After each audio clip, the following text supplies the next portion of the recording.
teman-teman, kembali lagi dengan saya Megawati Sopakua.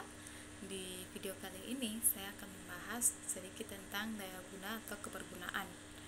Oke, kita lanjut pada poin yang pertama, yaitu daya guna atau kebergunaan adalah tingkat di mana sebuah produk dapat digunakan oleh user untuk mencapai tujuannya secara efektif, efisien, dan kepuasan dalam menggunakannya. Yang pertama itu daya guna merupakan salah satu faktor yang digunakan untuk mengukur sejauh mana penerimaan pengguna terhadap produk sistem. Yang berikut ukuran daya guna suatu sistem bersifat subjektif. Terus produk dapat berupa perangkat lunak, tool, website, komputer, mesin, dan gadget. Adapun atribut daya guna ISO 1998 terdiri dari beberapa atribut. Yang pertama yaitu efektivitas, seberapa tepat, lengkap, dan akurat seorang user dapat mencapai tujuan. Yang kedua efisiensi, resource yang dikeluarkan oleh seorang user untuk melakukan dan mencapai tujuan dengan cepat dan tepat tanpa ada pemborosan. Yang ketiga kepuasan, respons dari user berupa kenyamanan, penggunaan, dan sikap positif dalam menggunakan produk. Masih dalam daya guna dan kebergunaan ya teman-teman, atribut daya guna lainnya yaitu Jacob Nielsen 1993, yaitu mudah dipelajari. Terus yang kedua efektivitas, yang ketiga efisiensi, keempat kemampuan mengingat, kelima kadar kesalahan kecil, dan kepuasan. Metode pengukuran rekayasa daya guna. Pembangunan sistem komputer biasanya melibatkan dua proses pengumpulan data, yaitu pembahasan, membantu dalam membuat keputusan awal atas rekayasa bentuk antarmuka pengguna yang dilakukan pada fase awal. Terus ada pelaksanaan atau pengujian untuk melaksanakan atau menilai keputusan rekayasa, spesifikasi, bentuk yang telah dibuat mencapai prototipe sistem, serta meningkatkan daya guna sistem dengan mengurangi masalah pada bentuk dari sistem.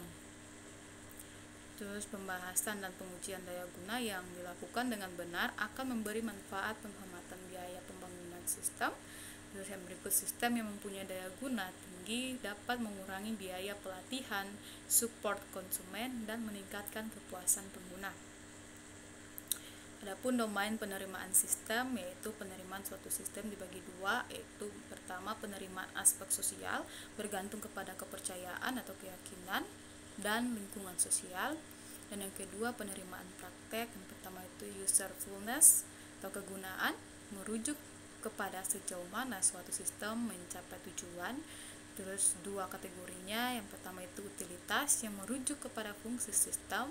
Terus yang berikut usability atau daya guna. Adapun cost atau biaya, reliability atau handal, compatibility atau kesesuaian. Daya guna heuristik, prinsip atau panduan untuk merekayasa bentuk user interface, yaitu yang pertama dialog yang sederhana dan alami, yang kedua berbicara dengan bahasa user, yang ketiga mengurangi beban ingatan, keempat konsisten, dan kelima sistem timbal balik, keenam jalan keluar yang jelas, yang ketujuh jalan pintas, kedelapan pesan-pesan kesalahan yang baik, kesembilan mencegah kesalahan, dan yang kesepuluh bantuan dan dokumen. Yang pertama itu dialog yang sederhana dan alami. User interface harus seringkas mungkin dan bersifat natural. Terus setiap dialog seharusnya menghindari perintah-perintah yang tidak perlu dan tidak ada hubungannya dengan interface.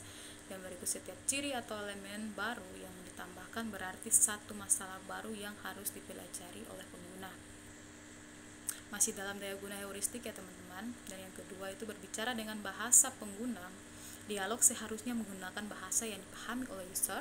Terus perintah-perintah yang berorientasi mesin mestinya tidak digunakan sama sekali.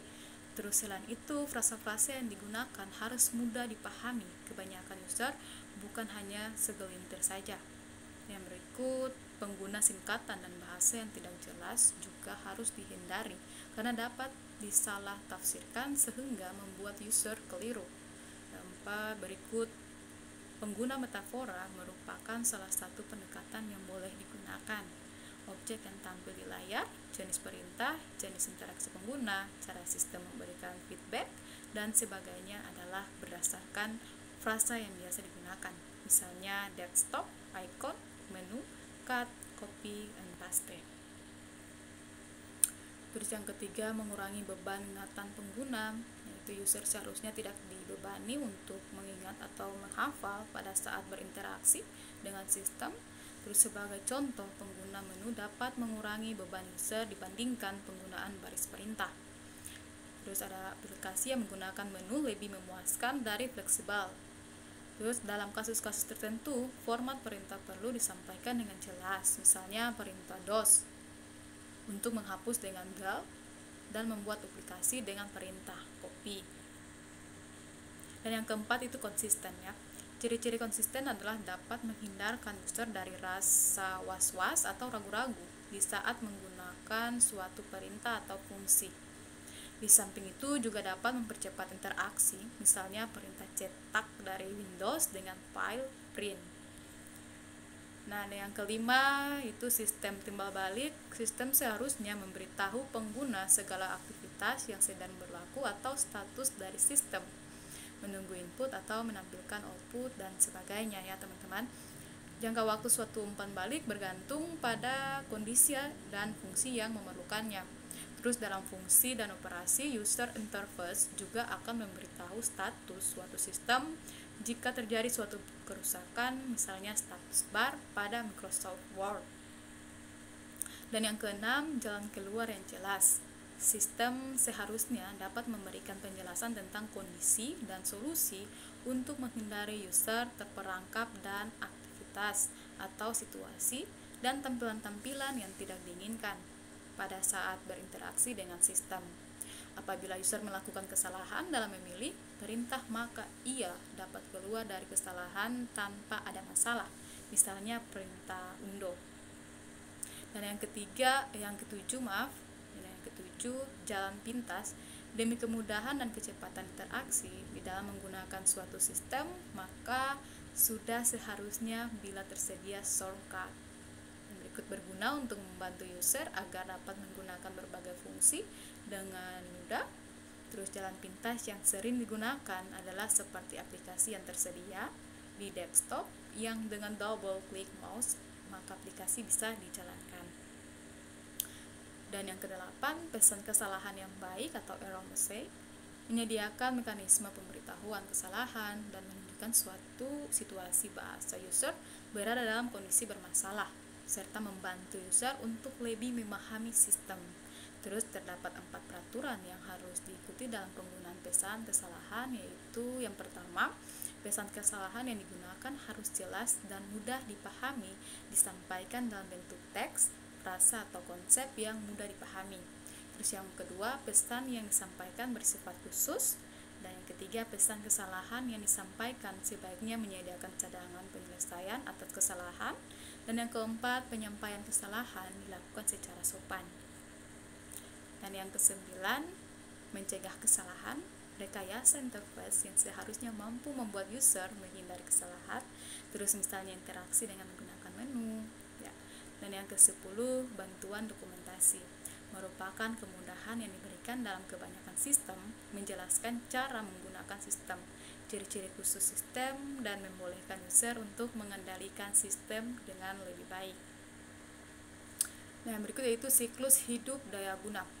Yaitu siklus hidup suatu daya guna memiliki 7 elemen, antara lain yang pertama, kenali pengguna. Terus yang kedua, berpatokan pada daya guna. Dan yang ketiga, desain berorientasi pada tujuan interaksi. Keempat, interaktif design. 5, prototyping. Dan yang keenam, daya guna evaluasi. Dan yang ketujuh, studi lanjutan. Dan berikut proses desain interaksi. Agar proses desain interaksi dapat mencapai tujuan, maka harus dilakukan hal-hal berikut. Yang pertama itu wawancara user, membuat persona, menjelaskan tujuan, yang berikut membuat skenario yang jelas, dan yang berikut solusi desain. Nah, ini referensi saya ya teman-teman, yang membantu saya untuk menyelesaikan tugas saya. Mungkin ini saja dari saya. Sekian dan terima kasih.